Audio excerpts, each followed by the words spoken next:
শেখ হাসিনার বক্তব্য প্রচারের আগেই ভারতের অবস্থান স্পষ্ট, কিন্তু সেই অবস্থান সমর্থনেরও নয়, বিরোধিতারও নয়। দিল্লি বলছে একটি বেসরকারি অনুষ্ঠানের আয়োজন হয়েছে, ভারত সরকারের এর সঙ্গে কোনো সম্পর্ক নেই। প্রশ্ন হচ্ছে, এত তাড়াহুড়ো করে এই ব্যাখ্যা দেওয়ার প্রয়োজন পড়লো কেন? কারণ ভারত খুব ভালো করেই জানে বিষয়টি শুধু একজন সাবেক প্রধানমন্ত্রীর বক্তব্য নয়। বিষয়টি হলো, তিনি ভারতের মাটিতে অবস্থান করে বাংলাদেশের রাজনীতি নিয়ে কথা বলেছেন। ফলে তিনি কি বলবেন তার চেয়েও বড় প্রশ্ন হয়ে দাঁড়ায় তিনি কোথা থেকে বলেছেন এবং সেই বক্তব্যের রাজনৈতিক দায় শেষ পর্যন্ত কার উপর বর্তাবে। বাংলাদেশ আনুষ্ঠানিকভাবে ভারতের কাছে জানতে চেয়েছে এই আয়োজন সম্পর্কে দিল্লির অবস্থান কি। উত্তরে ভারত বলেছে এটি সরকারের অনুষ্ঠান নয়, একটি বেসরকারি প্রতিষ্ঠানের উদ্যোগ। এই বক্তব্যের মধ্যেই লুকিয়ে আছে কূটনীতির সবচেয়ে গুরুত্বপূর্ণ বার্তা।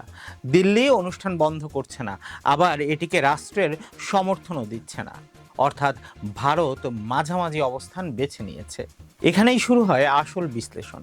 আন্তর্জাতিক কূটনীতিতে অনেক সময় সরাসরি হ্যাঁ বা না বলার চেয়ে দূরত্ব বজায় রাখাই সবচেয়ে কার্যকর কৌশল।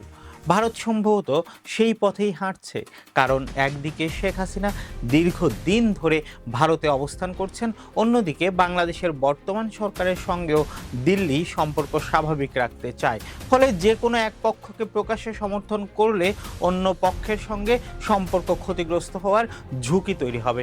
ভারতের এই অবস্থান থেকে অন্তত তিনটি বার্তা স্পষ্ট হয়ে ওঠে। প্রথমত, দিল্লি শেখ হাসিনাকে সম্পূর্ণ বিচ্ছিন্ন করতে চাইছে না। তিনি ভারতে অবস্থান করছেন, নিজের মতামত প্রকাশের সুযোগও পাচ্ছেন। অর্থাৎ মানবিক বা আইনি দিক থেকে ভারত এখনও তার জন্য একটি নিরাপদ পরিবেশ বজায় রেখেছে।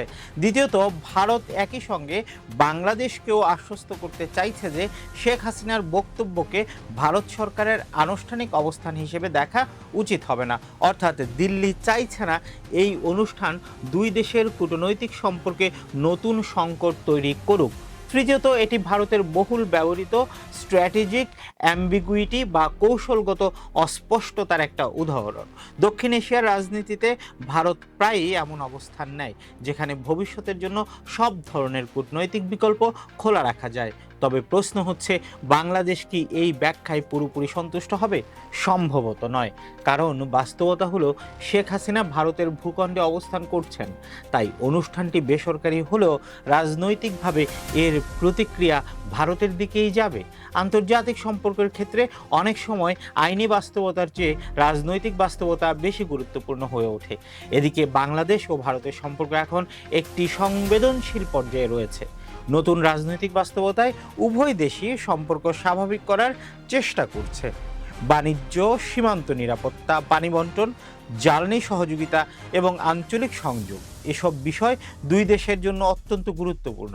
এমন সময় শেখ হাসিনাকে ঘিরে নতুন বিতর্ক তৈরি হলে সেই সম্পর্কের উপরও বাড়তি চাপ সৃষ্টি হওয়া স্বাভাবিক।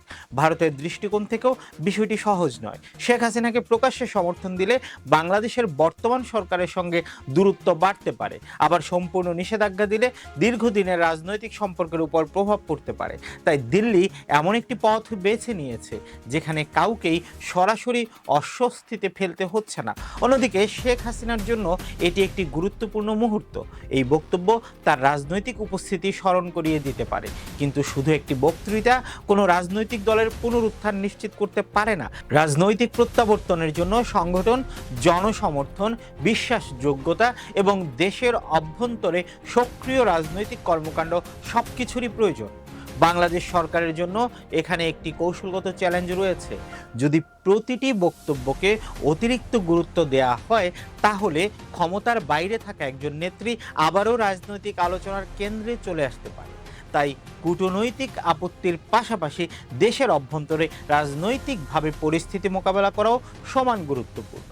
সবশেষে বলা যায়, ভারতের এই অবস্থান কোনো দুর্বলতা নয়, বরং একটি হিসাব করে নেওয়া কূটনৈতিক সিদ্ধান্ত।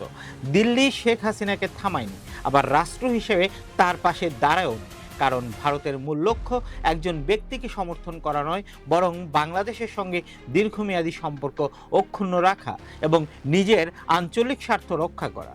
অর্থাৎ এই ঘটনার সবচেয়ে বড় শিক্ষা হলো ভারত এখন ব্যক্তি নয়, রাষ্ট্রের স্বার্থকে অগ্রাধিকার দিয়ে অত্যন্ত সতর্কভাবে এগুচ্ছে।